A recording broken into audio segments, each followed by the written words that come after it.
One of the most well-known myths in human history is the legend of Atlantis. As first described by Greek philosopher Plato in his writings, this myth tells a tale of a civilization at its peak that tragically sank beneath the waves and got lost for all eternity. This great civilization called Atlantis is supposedly founded by a race of people who were half god and half human, and lived in a utopia where they possessed great naval powers. However, while at the pinnacle of their power and influence, their home, which was located on islands that were said to be shaped like a series of concentric circles, was destroyed in a great cataclysm. Atlantis was probably not a real place that has existed in ancient times, but a real island civilization may have been the source of inspiration for the tale. It remains heavily debated, but several archaeologists are of the opinion that the myth of Atlantis could have been based on the collapse of the Minoan Empire. Santorini in Greece is now an archipelago, but thousands of years ago it was a single island, a volcano named Thera. Around 3,650 years ago, a volcanic eruption considered to be one of the biggest in human history rocked the island and led it to its destruction. The vast magma chamber of the volcanic island was emptied so catastrophically and so quickly that the core of the island collapsed, setting off tsunamis that flooded much of Thera with the inflowing Aegean Sea. The eruption blew tons of sulfur dioxide into the atmosphere, where it lasted for years and potentially caused many cold, wet summers. Such conditions would have ruined harvests in the region, which is believed to be a main contributor to the quick decline of the Minoan civilization and why they were never heard.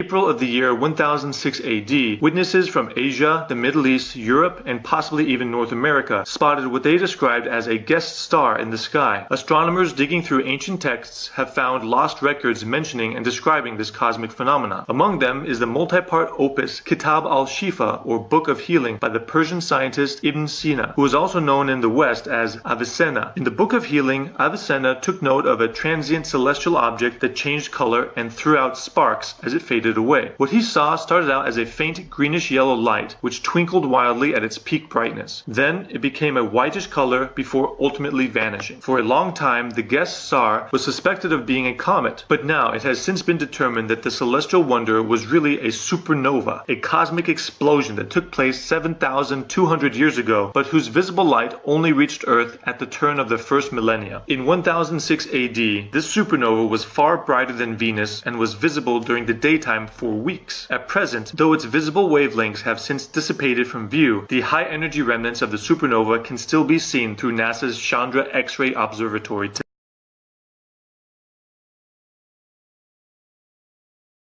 Gets kidnapped and taken to the demon kingdom on the island of Lanka. With the help of an army of ape-like men, Rama, along with his brother Lakshman, built a floating bridge between India and Lanka. He led the army in crossing over the bridge and successfully vanquished Ravana, the demon king, and consequently rescued his wife. While this elaborate tale is filled with fantastic details, the mythical Rama's bridge itself actually exists. Satellite images reveal a 48-kilometer line of submerged limestone shoals and sand that stretches between India and Sri Lanka. The bridge separates the Gulf of Mannar, located in the southeast, from the Palk Strait, which is in the northeast. Some of the sandbanks are dry and the sea in the area is quite shallow, being only 1 to 10 meters deep in some places. It was reportedly passable on foot up to the 15th century until storms deepened the channel. Temple records seem to tell that the Rama's bridge was completely above sea level until a cyclone in 1480 brought a huge storm surge into the channel and sunk it beneath the waves.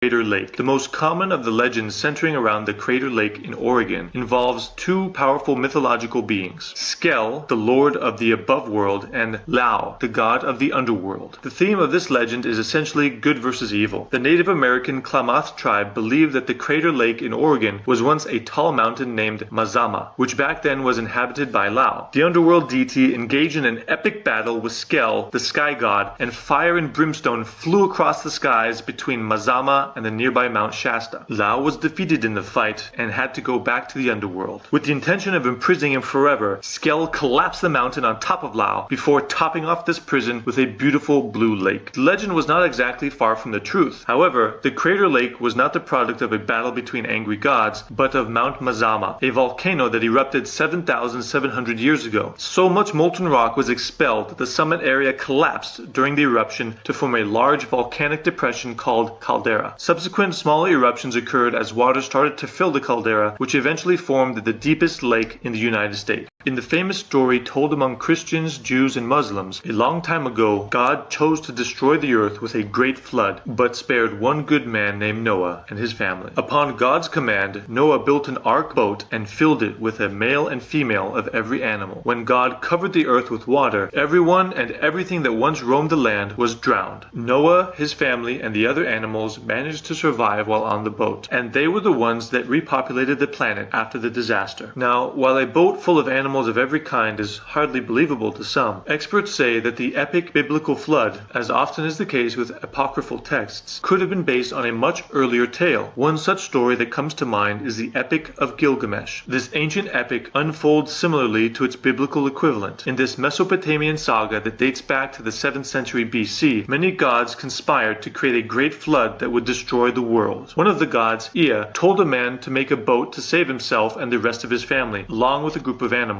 So, with similar flood tales told in many cultures, is there any evidence that the great floods referenced in these stories actually happened? Well, scholars and scientific experts generally agree that there never was a global deluge, as there is not enough water in the Earth's system to cover all the land. However, some geologists think that the legend of the Great Flood may have been influenced by a catastrophic flooding event in the Black Sea around 5000 BC. Geological records show that the Mediterranean Sea overflowed into the Black Sea, which is located north of Turkey. It forced the sediment barrier between the two to open in a very dramatic manner, and anyone nearby who witnessed what happened would have seen the creation of waterfalls 200 times the volume of Niagara Falls. In a single day, enough water came through the channel to cover Manhattan, and the roar of the cascading water would have been loud enough to be heard at least 100 miles away. And so anyone who was living in the fertile farmlands in the northern rim of the sea at that time would have had the harrowing experience of seeing the boundary of the ocean move inland at a rate of a mile a day. Myths are beautiful, breathtaking narratives and literary treasures of our past. But more than that, these ancient tales we've listed, and many others which were not mentioned, were able to provide important clues of our distant past. And these clues were helpful and crucial in filling in the gaps in our scientific and historical knowledge about geological and astronomical phenomena that took place on Earth in bygone eras. And so, with the help of science, we can safely say that some tales are not just made-up stories passed on from one generation to another. They could be true as well.